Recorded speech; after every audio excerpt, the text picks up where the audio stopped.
MLA Kotamreddy Sridhar Reddy సంచలన నిర్ణయం తీసుకున్నారు. 2+2 గన్మెన్లలో ఇద్దరిని ప్రభుత్వం వెనక్కి పిలిచింది.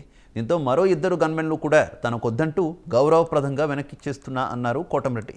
దీంతో కోటంరెడ్డి గన్మెన్లు కన్నీళ్లు పెట్టుకున్నారు. తనకు బెదిరింపు కాల్స్ వస్తున్నాయని, అదనపు సెక్యూరిటీ ఇవ్వాల్సింది పోయి ఉన్న సెక్యూరిటీ తగ్గించడం అంటే తనను మానసికంగా ఇబ్బంది పెట్టాలని చూస్తున్నారన్నారు.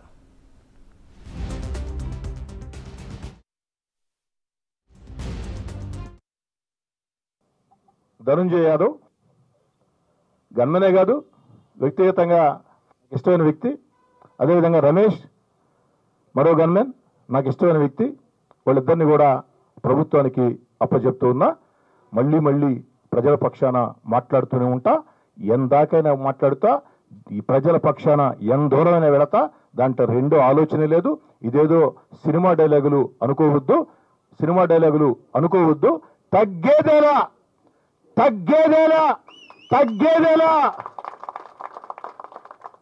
15 మంది మంత్రులు, ఒక్క శాసనసభ్యుడి మీద నేను అడుగుతున్న ప్రభుత్వాన్ని. 175కి 175 గెలుస్తామని మీరు చెప్తున్నారు కదా. 175కి 175 గెలిచే పరిస్థితి ఉన్నప్పుడు ఒక్క శాసనసభ్యుడు తన గొంతుకు వినిపిస్తూ ఉంటే 15 మంది మంత్రులు, సలహాదారులు, రీజనల్ కోఆర్డినేటర్లు, కొంతమంది ఎమ్మెల్యేలు, ఇక సోషల్ మీడియాలో అయితే